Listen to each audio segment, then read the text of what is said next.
After a month, it was time to introduce me to penance also.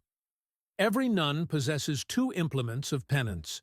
One is called the discipline or flagellation. It is made of hemp with 5 hard rods, designed to hurt striking on bare flesh. The other is a metallic cilis, a metal mesh with multiple metal endings which dig into the flesh, and worn around the thigh. 3 times a week, after the evening prayers, we would go silently to our cell.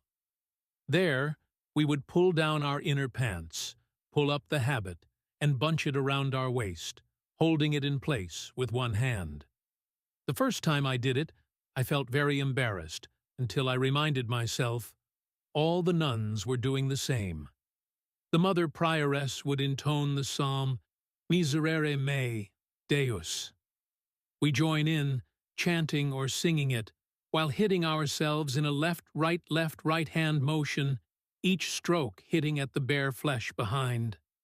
It is very hard to hurt oneself. I invariably felt guilty not hitting harder.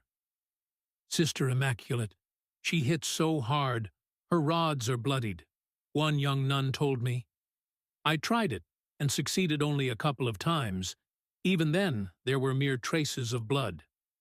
The chain was easier to apply. I would close my eyes and tie it tightly at my upper thigh. That done, one has to only endure the pain, instead of having to administer it with each stroke like the discipline.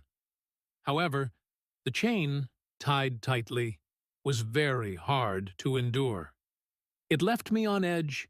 Every step or movement I took was pure agony. For some reason, the pain pulled at some nerve endings of my abdomen, adding to the discomfort. Apart from physical penance, we were taught mortification of the senses. I started applying it at the refectory. Looking back, I wished I was not such an extremist. Life was hard enough as it is, yet I seldom allow myself the pleasure of eating. It was very easy to ruin a good meal, because we always have a bowl of soup.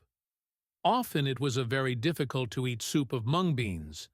All I had to do was pour that over my plate of vegetable and fish, and the plate was rendered rather tasteless. I craved cream crackers, and would love to eat those served to us instead of bread. Yet I seldom allowed myself to eat it. Those days, I only had to be told something was not right, not good, and I would not engage in it. The same goes for whatever I was told would lead to attaining to God.